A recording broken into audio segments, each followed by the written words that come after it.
Hello, beautiful people. Welcome back to my channel. My name is Sarah Bethea. If you are new here, go ahead and like and subscribe. I would love for you to join the family.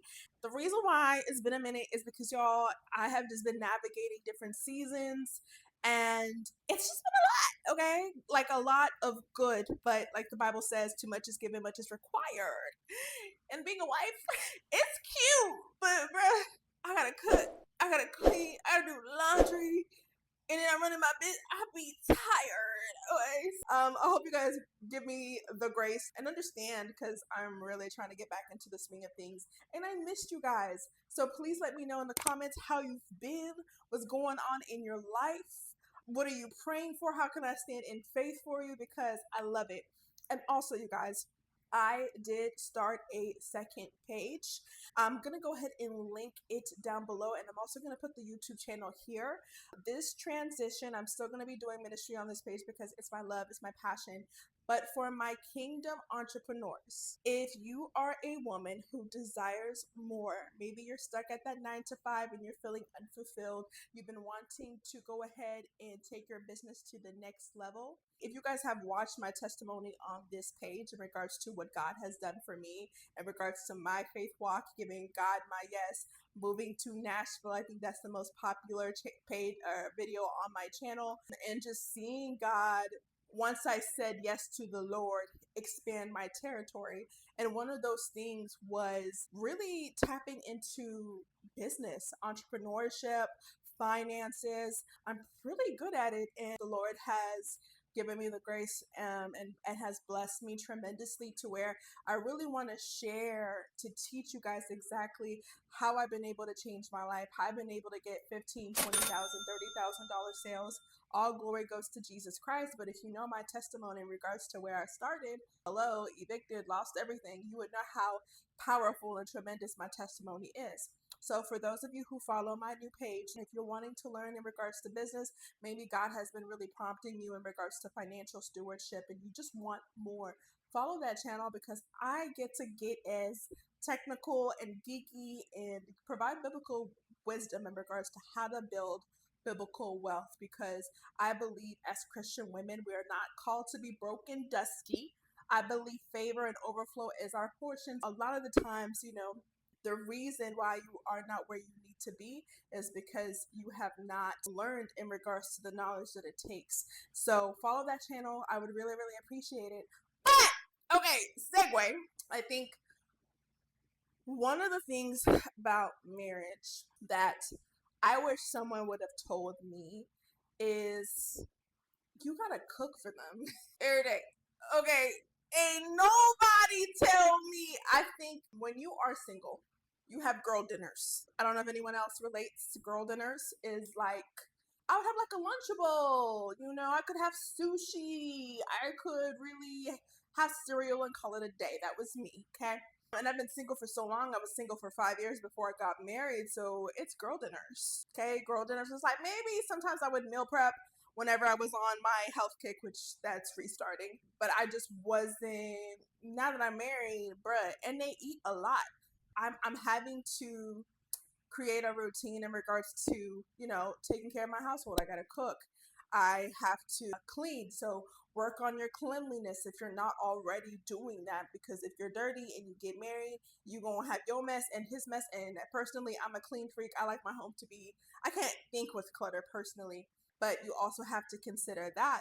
I believe it's a sacrifice in regards to me doing the things that I don't necessarily enjoy, but I find the fulfillment in regards to being able to take care of my household, right? So that's important to me. That makes me feel good. So even though I'm not the biggest fan of cooking, that's where my joy is whenever he eats his plate and he loves it. And I'd be like, yeah, I did that, period. Okay. So that's how I be feeling. Number two is whenever you say I do, that is when the enemy actually is on your neck even more, right? The devil and his objective is to destroy kingdom marriages. He wants you to find reasons. He wants to cause confusion, disagreements, and all of these devices. You really truly cannot have a happy solid marriage without Jesus. It just won't work. We are sinners. We are too prideful. We are too selfish. So anytime, there's been times where me and him may not see the eye to eye on something, and I'm on my knees praying to the Lord about it. And the Lord will point the finger at me, and I'll be like, God, this is really not what I came here for. Anytime that you guys may not see eye to eye, have a disagreement, whatever the cause is, always take it to the Lord, because He will begin to expose things within your heart that you need to work on, right? So that is another thing. It's two people coming together, trying to become one.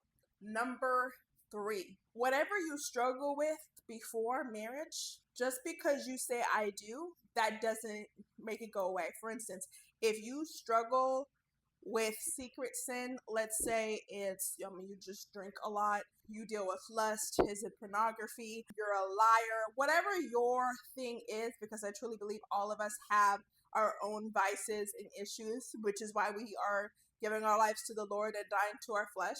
Marriage exposes it. So if you're dealing with something, let's say lust or pornography, don't think just because you say I do, that's going to go away. Oh no, the enemy is actually going to be at your neck. I need to make a whole separate video in regards to that in general. But understand that your single season is for you to die to your flesh. I know the Lord called me to abstinence and to just put away all worldly things. Like, I really had to be abstinent. I had to throw away any type of toys. I know this is TMI. I really just had to consecrate my body and give it to the Lord, because perversion and marriage don't go hand in hand.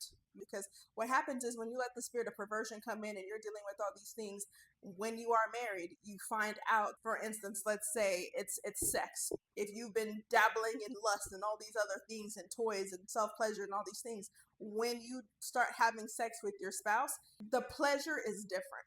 The demonic release, y'all, this is a whole different topic for another day. Addictions are real, right? So whatever your thing is, if it's lust, if it's porn, if it's alcoholism, if it's lying, whatever it is, marriage exposes that. So you really need to kill it, pull it from the root, and die to your flesh.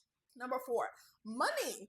When it comes to money, the Lord had to work on me on this, because I felt like at the time, the issue was I never really had a healthy example on what a healthy marriage looked like.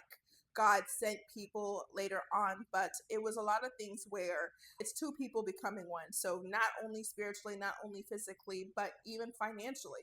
It's not my money, it's not his money, it's our money jointly, because God has blessed us and our household. And it's a beautiful thing, because you can encourage one another. If something happens, someone can pick up, the weight, and vice versa. That's what marriage is. I think sometimes the world perverts that in regards to what a man is supposed to do or what a woman is supposed to do. It's what do we need to do to make sure our household is good. So I felt like the Lord was working on me in regards to that, just because I really need to give you guys a full testimony on how, like, what God has been doing with us, which I will do. So if you're interested in that, for me to really dive deeper, let me know in the comments. Let me know. I hope you guys enjoyed today's video. Go ahead and like and subscribe down below, and I'm going to see you guys next time. Bye-bye.